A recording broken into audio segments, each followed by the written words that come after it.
తెలంగాణ విద్యార్థి ఉద్యమకారుల సమ్మేళన సభాధ్యక్షులు, నాతోటి ఉద్యమ సహచరులు, ఉద్యమ నాయకులు, మేధావులు, పెద్దలందరికీ, ప్రతి ఒక్కరికి, ముందున్న అక్కలకు, తమ్ముళ్లకు, అన్నలకు అందరికీ పేరు పేరున సామాజిక ఉద్యమ అభివందనాలు. జై తెలంగాణ, జోహార్ తెలంగాణ అమర వీరులకు. రాజుల చరిత్ర ప్రజలది అంటే చెల్లదు చెల్లదు చెల్లదులే, రాళ్లకు పువ్వుల పరిమళమెప్పుడు అంటదు అంటదు అంటదులే. రాజుల చరిత్ర ప్రజలది అంటే ఇప్పుడు కాదు, ఎప్పటికీ చెల్లదు. అదేవిధంగా రాళ్లకు పువ్వుల వాసన అంటదు. ఎందుకంటే రాజులు ఎక్కడుంటారు? పెద్ద పెద్ద కట్టడాలలో ఉంటారు. పువ్వులు ఎక్కడ పూస్తాయి?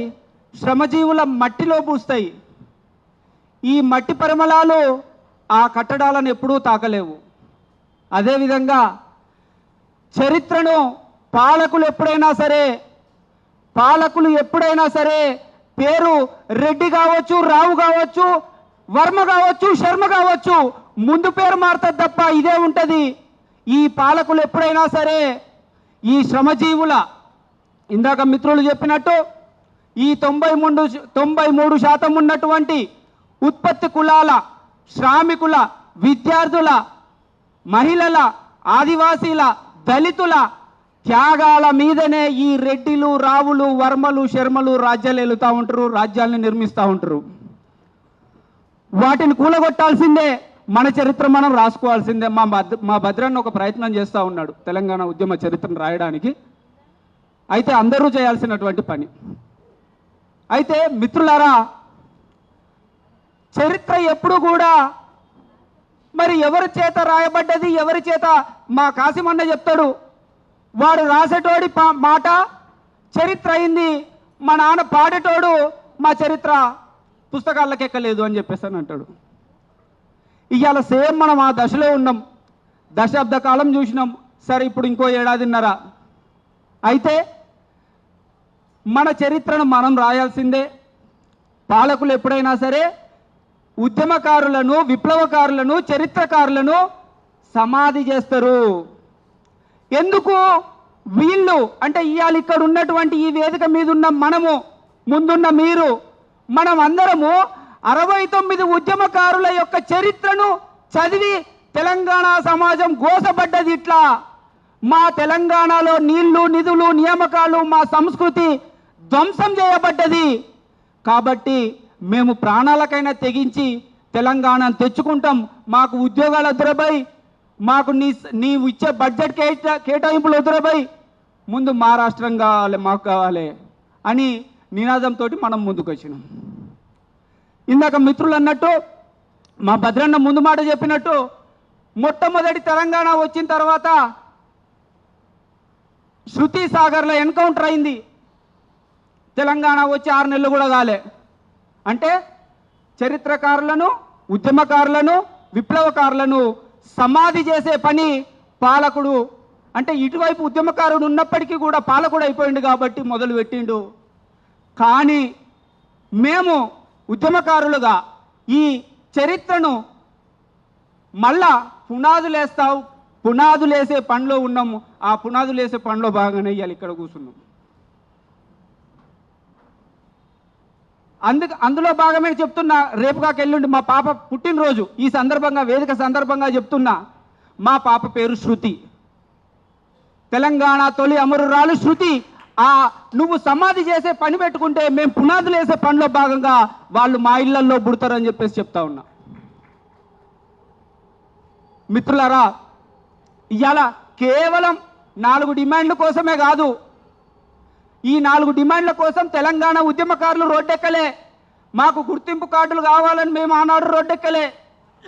మాకు హెల్త్ కార్డులు కావాలని మేము ఆనాడు రోడ్డెక్కలే. మా కోదండరామ్ సారు, ఇందాక కోదండరామ్ సారు మేము ఉమ్మడి ఖమ్మం జిల్లాలో రెండు ఉద్యమ విషయాలు చెప్పి నేను ముగిస్తా. ఉమ్మడి ఖమ్మం జిల్లా అంటే జనరల్గా నేను పుట్టింది కరీంనగర్ జిల్లా. వాస్తవాన్ని నేను కరీంనగర్ బిడ్డను. కానీ నేను ఉద్యమ వాళ్ళ నుండి యూనివర్సిటీ స్థాయి వరకు నేర్చుకున్నదంతా ఖమ్మం జిల్లాలోనే. అయితే జనరల్గా ఖమ్మం జిల్లా తెలంగాణలో మొట్టమొదటిగా నష్టపోయేది ఖమ్మం జిల్లానే అని చెప్పేసి నేను అక్కడ మొదలుపెట్టిన స్టార్ట్ చేయడం చరిత్ర గురించి చెప్తూ. ఎందుకంటే ఇక్కడ నుంచి మొదలుకొంటే అక్కడి దాకా మొత్తం ఆంధ్ర వలస పాలకులే. మీరు ఉమ్మడి ఖమ్మం జిల్లాలో అక్కడ చంద్రబాబు నాయుడు ముఖ్యమంత్రి అయిండో లేదో, ఏపీలో ఫ్లెక్సీలు పెట్టిరో లేదో కానీ ఖమ్మంలో పెట్టిరు ఫ్లెక్సీలు, తెలుసా లేదో? ఇప్పుడు చెప్తున్నా, ఎప్పటిదో చరిత్ర కాదు, ఇప్పుడు చరిత్ర. అంటే అక్కడ తెలంగాణ చరిత్ర అంత ధ్వంసం కాబడుతూ ఉన్నది.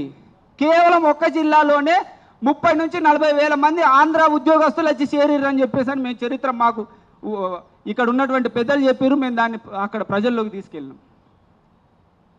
అయితే మొట్టమొదటిగా నష్టపోయేది ఖమ్మం జిల్లానే. అదొకటే కాదు, తెలంగాణ వచ్చిన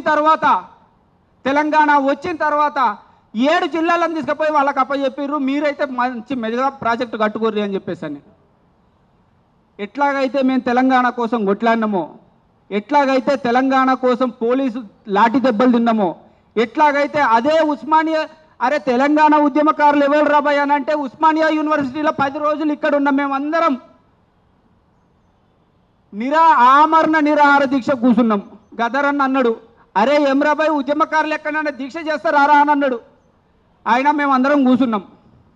లాస్ట్కు అందరు వచ్చి మమ్మల్ని దీక్ష విరమించండి అని అంటే వినలేదు. లాస్ట్కు గద్దర్ అన్న వచ్చి మాకు నిమ్మరసం ఇచ్చిండు మా అందరికీ. ఇక్కడ స్టాలిన్ అన్న, భద్రన్న, మన ఇందాక కూర్చున్న మిత్రులందరూ కూడా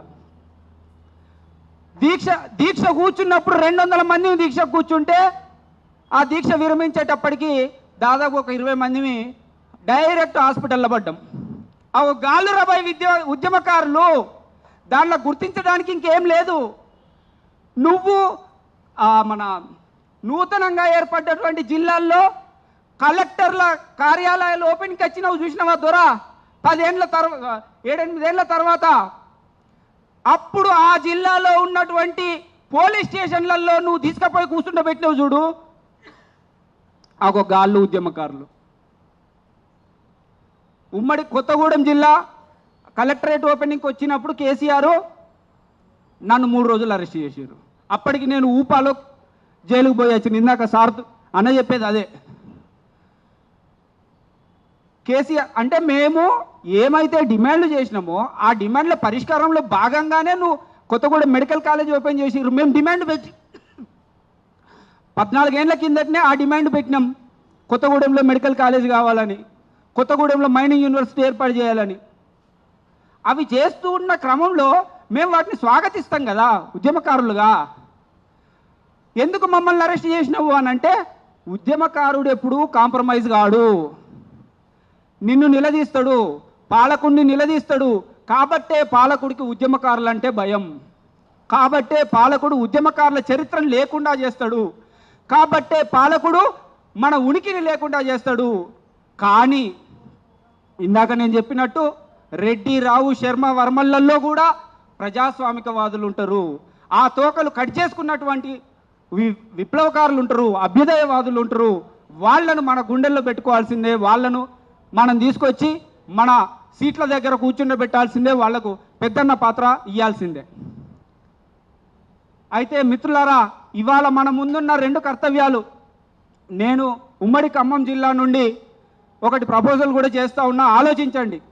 ఏంటంటే ఇవాళ ఖమ్మం జిల్లా అంటేనే ఆదివాసుల జిల్లా. అక్కడ ఆపరేషన్ కగార్ పేరుతో పెద్ద ఎత్తున ఆదివాసుల మీద దాడులు జరుగుతూ ఉన్నాయి. ఆదివాసుల్ని ప్రభుత్వమే అధికారికంగానే హత్యలు చేస్తూ ఉన్నది, వాళ్ళను ఆపరేషన్ కగార్ పేరుతో చంపేస్తూ ఉన్నది. అయితే దీనిపైన కూడా తెలంగాణ విద్యార్థి ఉద్యమకారుల ఐక్య వేదిక, ఎందుకంటే 69లో తెలంగాణలో గోసపడ్డటువంటి ఉద్యమకారులు, విద్యార్థి ఉద్యమకారులు ఈ దోపిడీ పీడన విముక్తి పొందాలంటే పోరాట మార్గాన్ని ఎంచుకొని అడవి బాటను పట్టినటువంటి వాళ్ళు ఇవాళ శవాలై తిరిగి వస్తూ ఉన్నారు. దాని మీద కూడా మనం స్పందించాలి. అదొక ప్రజాస్వామిక డిమాండ్, ప్రజాస్వామిక ఆకాంక్ష. మన డిమాండ్లలో దాన్ని కూడా చర్చించండి అని చెప్పేసి అని నేను సభాముఖంగానే మీ ముందు పెడుతూ మరి చరిత్రను ధ్వంసం చేస్తున్నటువంటి ఈ సందర్భంలో ఒకవైపు గోమూత్రము చరిత్రతో అటొస్తా ఉన్నాడు, ఒకవైపు ఏమో ఉద్యమకారుల చరిత్ర లేకుండా ఇటువైపు వస్తూ ఉన్నాయి. ఇటువంటి పరిస్థితులలో మన ఉనికిని, మన చరిత్రను, మనల్ని మనం కాపాడుకుంటూ దీన్ని భవిష్యత్తు తరాలకు అందించేటువంటి బృహత్తరమైన బాధ్యత మన మీద ఉన్నదని, దానికి పొలిటికల్గా ఎవరి అభిప్రాయం వాళ్ళకు ఉండొచ్చు. మిత్రుడు కంచర్ల బద్రి ఇంతకుముందు ఎలక్షన్లలో పోటీ చేస్తా అన్నప్పుడు అది ఆయన వ్యక్తిగత అభిప్రాయం, ఆయనకు ఉండొచ్చు, తప్పులేదు. కానీ అందరి ఉమ్మడిగా చర్చించినప్పుడు ఒక ప్రజాస్వామికంగా చర్చించి ఎటువైపు వెళ్ళాలా అనేటువంటి విషయాన్ని ఒక ప్రజాస్వామికంగా నిర్ణయం తీసుకోవాలని చెప్తూ నాకు ఈ అవకాశం ఇచ్చినటువంటి మిత్రులందరికీ కూడా పేరు పేరున ఉద్యమాభివందనాలు. Thank you.